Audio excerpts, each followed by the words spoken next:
Welcome back, superhero fans, to True Power Comics, the place where we dive into the fascinating world of superheroes. I'm your host here to guide you through the realm of capes and masks, and questionable fashion choices. Today we're donning our critic hats once again, and taking a stroll down the runway of superhero fashion mishaps. Get ready for a wild ride as we explore the top 6 worst superhero costumes ever conceived. Starting with our number 1. Ever wondered if a costume could be so bad that it circles back to being oddly kinda good? Well, meet the Walrus, the unsung villain of Marvel's E-list.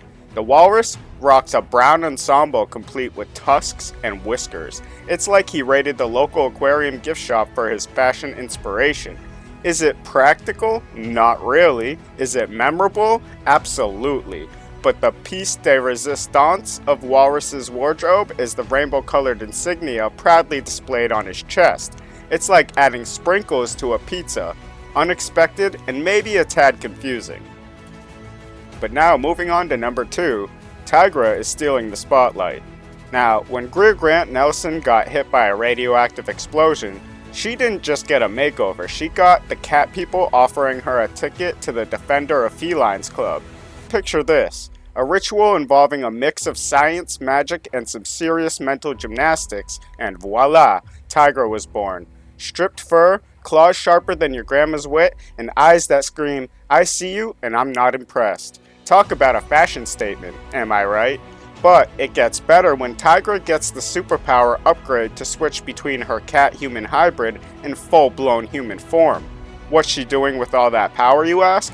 Well, apparently, it's become the artist's go-to canvas for drawing her either as a sexy cat or a sexy human masquerading as a cat.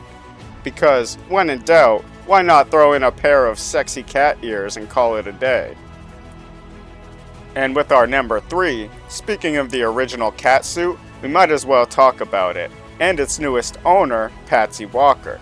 Now, Patsy Walker found herself in a pickle when Captain America and Iron Man stumbled upon the cat's old costume, and Cap, with all his wisdom, asks Walker, hey, wanna play cat? And just like that, Hellcat was born. Or reborn, I guess you could say. Fast forward nearly 45 years, and Hellcat's wardrobe is practically unchanged. Sure, the leather occasionally decides to switch from black to blue, but that's about as adventurous as it gets. Talk about commitment to a questionable aesthetic. The original catsuit lost its chest logo when it transformed into Hellcat, leaving it with a charisma of a damp sock. And if she ever gets picked for a stealth mission, it's safe to assume she won't be sneaking by anyone wearing that. Now, hold on to your capes because we're about to talk about a cringe-worthy stroll down memory lane with the Starfire from DC Comics, the princess who was turned into a Teen Titan. Before Starfire graced Earth with her presence, she was a princess on her home planet, all set to rule. But her sister spilled the beans on the planet's defenses, leading to Starfire's eviction from the throne. Oh, and did I mention the attempted execution? Yeah, sibling rivalry at its finest. Starfire made herself at home, befriended Dick Grayson, or Robin, and even co-founded the Teen Titans, but Starfire's costume evolution took a nosedive into the abyss of bad decisions, especially with the New 52. A phase that not only gave her a cringe-worthy personality makeover, but also gifted her what can only be described as a glorified belt and shoulder pads. I mean, forget defending the universe, the New 52 Starfire was a fashion disaster. And now we're on to number 5. Picture this. John Osterman has a little lab oopsie, gains the power to play with matter on the tiniest scale, and suddenly the US government slaps him with the oh-so-clever name, Dr. Manhattan. Why? Well, because he's got the potential to cause destruction that makes Godzilla look like a scaredy cat. Now, Dr. Manhattan's got the body of a Greek god, tall, muscular, and completely blue. And no, we're not talking about feeling a bit down. He's literally the color of a Smurf on steroids. Bonus points for the etched hydrogen atom on his forehead, because nothing says I'm a walking science experiment like a stylish atomic doodle. But let's not forget the fashion evolution of Dr. Manhattan. It all started with a black leotard. Fast forward, and his costume shrinks faster than your hopes of winning the lottery.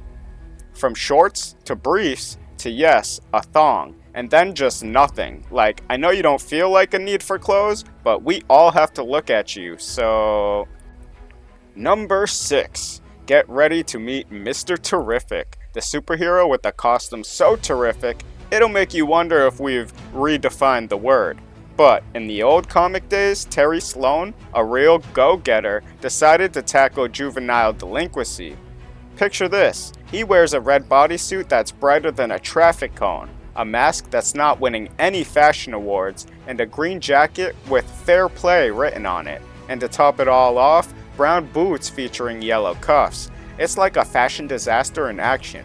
If Mr. Terrific has taught us anything, it's that fighting crime doesn't come with a dress code. Well, at least not a fashionable one at that.